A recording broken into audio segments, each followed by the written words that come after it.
first, any pre-existing maternal disease or condition likely to affect the pregnancy, and second, the significant disease arising from the pregnancy. Conditions identified in these regulations will prompt the midwife to refer the client to a physician trained in obstetrics and gynecology. The midwife may then assist the client in pregnancy and childbirth only if an examination by a physician trained in obstetrics and gynecology is obtained and the physician determines that the risk factors presented by the woman's disease or condition are not likely to significantly impact the course of pregnancy and childbirth. Now, prior to creating the draft of the regulations that you have all seen, I sought language from CAM and from ACOG. CAM and individual midwives suggested the regulations reflect what was in the midwifery practice guidelines. ACOG wanted the regulations to say something to the effect that any condition deviating from normal required a physician consult. Representatives from both camps referred me to valuable, well-respected sources, including but not limited to MAWS, which is the Midwives Association of Washington State, Midwives Alliance of North America, NACPM, National Association of Certified Professional Midwives, ACNM, American College of Nurse Midwives, Midwives Association of British Columbia, International Confederation of Midwives, and the World Health Organization. I also received and reviewed several articles on the risks and benefits of VBACs.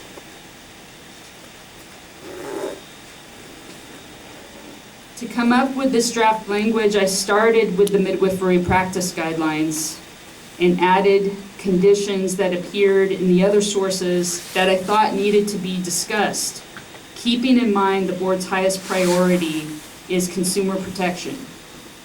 This list is not set in stone. The rulemaking process is an open process where all stakeholders have a chance to speak and have input. I fully expect that the regulations that go into effect will look different than this initial conversation starter. This initial draft is not my personal wish list, nor anyone else's. After today's meeting, I anticipate that CAM and ACOG and other interested parties will have further discussions, and that I will be informed of areas of consensus and disagreement, if any. Based upon the input that I received today and in the weeks and months to follow, I will make modifications to the draft regulations, again, keeping consumer protection in mind. The draft regulations will also be discussed and input sought at a future MAC meeting, and the MAC will be asked to vote to send the proposed regulations to the full medical board for review and consideration. The draft regulations will have to be approved by the full medical board before the language is formally noticed through the Office of Administrative Law for public comment. Thereafter, the proposed regulations will be subject to a 45-day public comment period and a formal hearing. If negative comments are received and if changes to the language are made, then the language is subjected to a 15-day public comment period. Some proposed regulations go through multiple 15-day public comment periods. I am hoping to avoid that through consensus. Once the public comment period is complete and all negative comments are responded to, the rulemaking package is submitted to the Department of Consumer Affairs for review and approval. Then the rulemaking package is submitted to the Office of Administrative Law for review and approval. Eventually, the regulations get published in the California Code of Regulations. I've already met with some CAM representatives, and I believe that they have provided me with good initial suggestions. And I would like to propose that we start off by going through the suggestions I have already received. I'm not opposed to these changes, provided they can be made without compromising consumer protection. And in that vein, if there are conditions that should be on the lists but are not there, we should talk about those items too. After we go through this, we still have the hospital reporting form to talk about, and I also have a proposed change to that from CAN that I think is a good change, and I can discuss that when we get to that agenda item. So, Carrie. If you would allow, I'd just like to give some backstory to where the current standard of care came from, what that process looked like, and how it was developed, so that everybody in the room, especially those who weren't part of that process, understand how it came from in the field.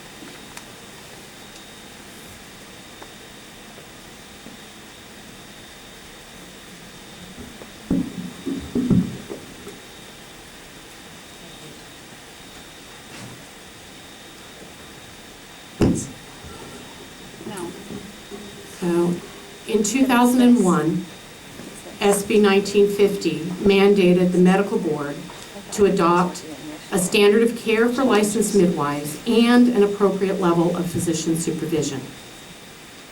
By 2005, after multiple attempts to adopt an appropriate level of physician supervision, that attempt was abandoned because no consensus could be reached.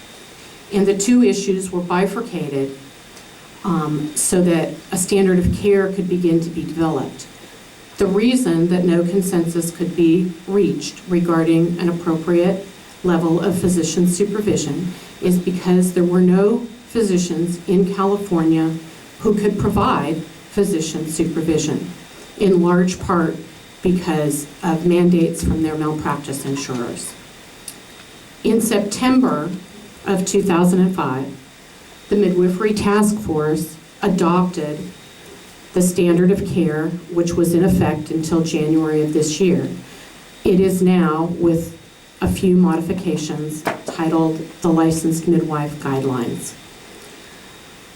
This standard of care was adopted through a consensus of the California College of Midwives, the California Association of Midwives, the American Congress of Obstetricians and Gynecologists, and a consumer group that's no longer in effect, Californians Advocating Licensed Midwives.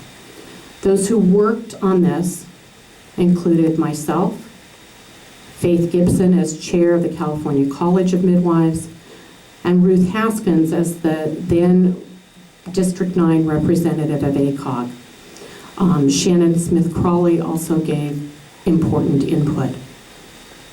When the standard of care was adopted, those present included Barbara Yaroslavsky and Dr. Lori Gregg as newly appointed members to that midwifery task force. Kurt Warden, I believe, was there.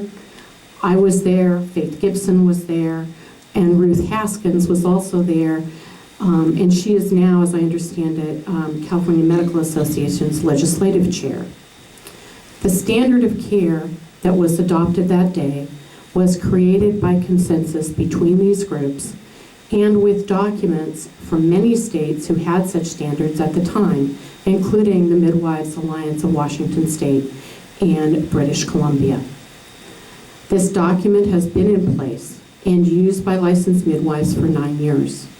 Together with the informed consent requirement for women with a prior cesarean section, it forms the basis for consultation and referral to medical practitioners from licensed midwives. I want to be clear that when this document was adopted, all of the players, including the medical board, knew that no licensed midwives had physician supervision. It was clear, it was not contested as a fact at that point, and so the document was created with that in mind, so that the reasons for referral were tight enough that all interested parties could feel confident that public safety was maintained. In meetings earlier this year, the primary interested parties, CAM and ACOG, agreed that this standard of care was the document to begin from when drafting this current regulation we're here to discuss today. The only place of possible dissent was regarding prior cesarean section. It has been the belief of the licensed midwife community that this standard of care document, now the LM guidelines, would be the starting place for today's meeting.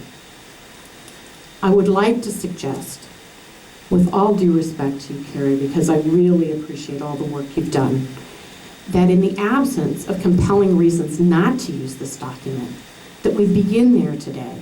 It's a very comprehensive list. It's one that's well accepted by the community, and we can start there and edit it as it seems currently appropriate to do so. Thank you.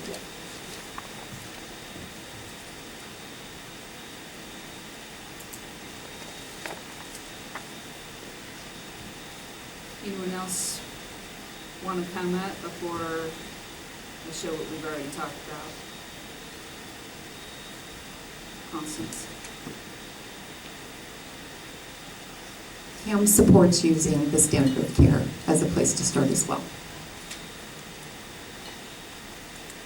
Can I just ask a clarifying question, and I apologize, I was not able to have lunch with Cam today.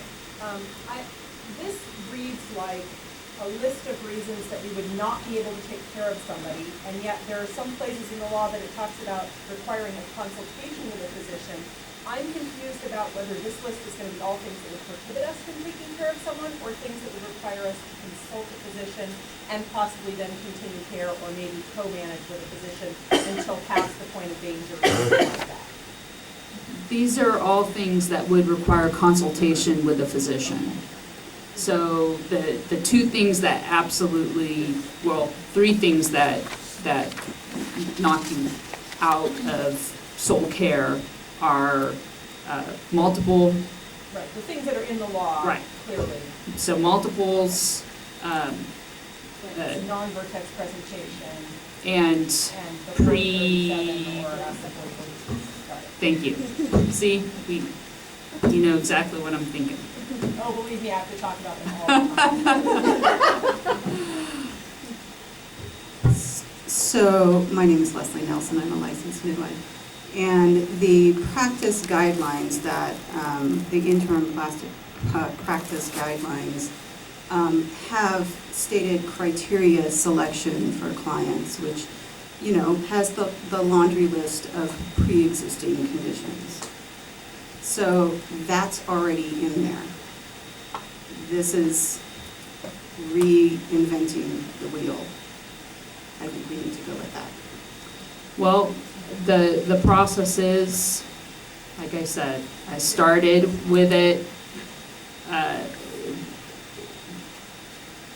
There were other things that ACOG reps raised concerns about that we need to talk about. And they're included for today's initial discussion.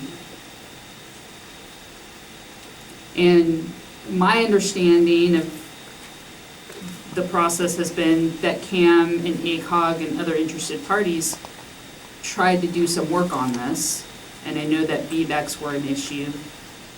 I don't know if it was the only issue, but it was a sticking point, and so initial language wasn't provided to me because discussions broke down. So this is our starting place. Okay. I'm sorry, Tosi. Yeah, I didn't see her. You want to use the microphone so everyone can hear? I just have a question. Is there any reason that we can't start with the existing guidelines and edit them down to what will conform with the law. Because there are vast sections in there that would have to be added to what you're showing here in my copy on the website. It seems like we already did that work, and it was good work. And we haven't, in the last 9 years, had problems with it. We didn't have supervision then, we're not going to have supervision now, and it seems to me that much of our problems with the list as we see it could end up in turf wars. Are you trying to regulate us by regulation? Supervise us by regulation when you can't supervise us by legislation? It seems like another way to get women to go into the doctor, and the doctor has to give daddy's permission for them to have a home birth, and it leads to a whole series of turf wars. You know, how many doctors who aren't going to supervise us in the first place are going to now give their blessing to a woman who was a drug addict 10 years ago but now isn't? Who's going to be 41 years old when she has her baby. I've never taken in anybody who was over 40. I've had people who were 47 having their 6th baby, have no problems at all, and many of us have not had problems with many of the things on this list, but it's somewhat degrading to those of us who have worked for many years being safe, building a reputation in our communities and in our state for safe practice, to be told, well, you have to have permission now. You don't have the judgment to decide who is going to go in for a referral and who isn't. And my other problem is with the whole process of getting permission first is, what do you say to a woman? You say, I need you to go to the doctor and get permission before I can help you have your baby at home. And she doesn't go. You can't abandon her. You can't just stop taking care of her.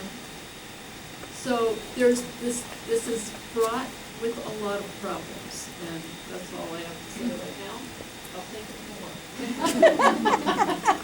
Well, I know you all can appreciate that we have to have regulations because the statute tells us that we have to do these regulations. Now, That's what Carrie said. Now, if we start today off by saying our starting place are the midwifery practice guidelines, then I suspect that we can cut the meeting pretty short and not wrestle with these things. But that is not a guarantee that the discussion won't have to happen at some point down the line, and that the negative comments we receive from a different camp won't derail it and we see these things again. So, Carrie.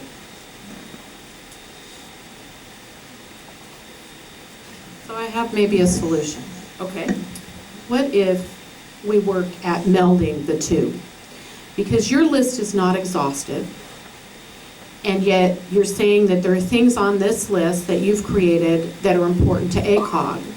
Maybe we could figure out which things those were and discuss whether those ought to be added to the current standard of care, which really is an exhaustive list.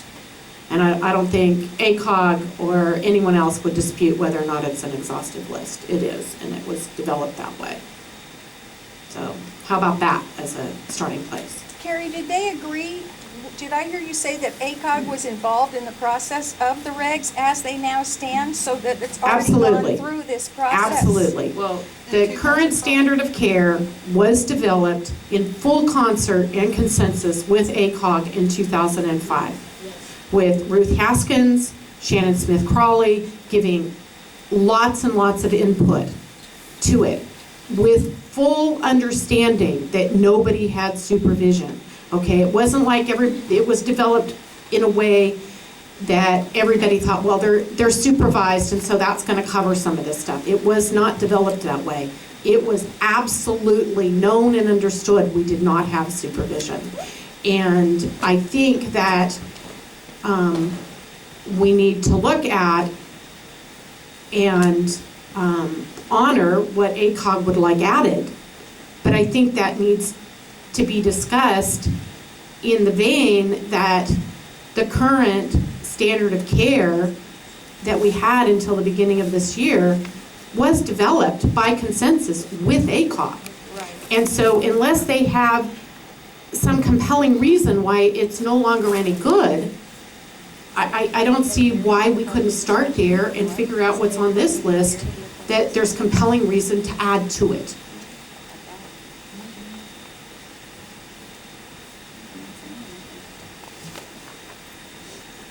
Anyone else? Where are my ACOG folks? Let's see hands. So, Carrie, this, Come up and use the mic, please.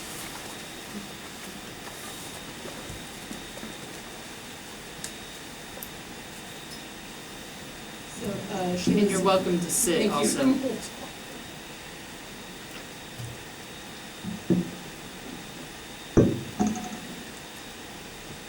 So when did this get posted online? Because last time I looked for the meeting, I didn't see the material, so I haven't talked with Dr. Gray, who's been the most involved. Do you know when this went up? I believe it was posted yesterday. Okay, so I have not reviewed this with her. We were just looking over some of the different comparison in the back room. So, but in terms of listening to you talk about the development of this document, this came from, I mean, you did start with the genesis of previous standards and then looked at other standards and built on that. That's So- right.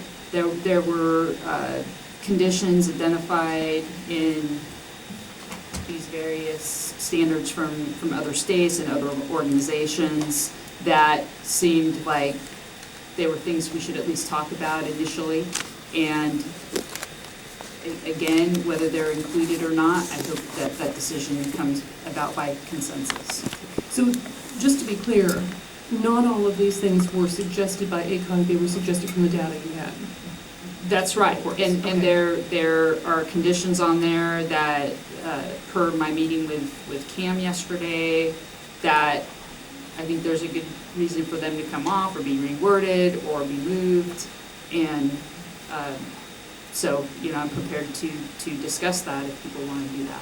Okay, well, with just having received these and not having had, Dr. Greg's really more of our expert on this, not having heard it here at this point, I don't know that our conversation today will be hugely helpful in terms of input from ACOG. We're willing to be here and to listen to what others have to say, but I don't know if you want us to, to go back and analyze this. It would be helpful, for instance, though, to have a conversation about the sources from which these different conditions came. I just don't have anything really much input to say today. Sure. Well, I didn't expect everything to be resolved today, but I wish. I'd like to know whether ACOG has a problem with starting with the standard of care and deciding which of these items should be added to, as a starting point today. I mean, even if we add them all and then edit it down later. Well, I think you're getting to the same result from just a different perspective in terms of adding to or taking off. I think part of it is that there may be different reasons why some of these are on. So in terms, I think it's just a process of going through the comparison and seeing some of the justifications for the conditions. And so I think that's natural that I think we would do that. Somebody's gaslighting us.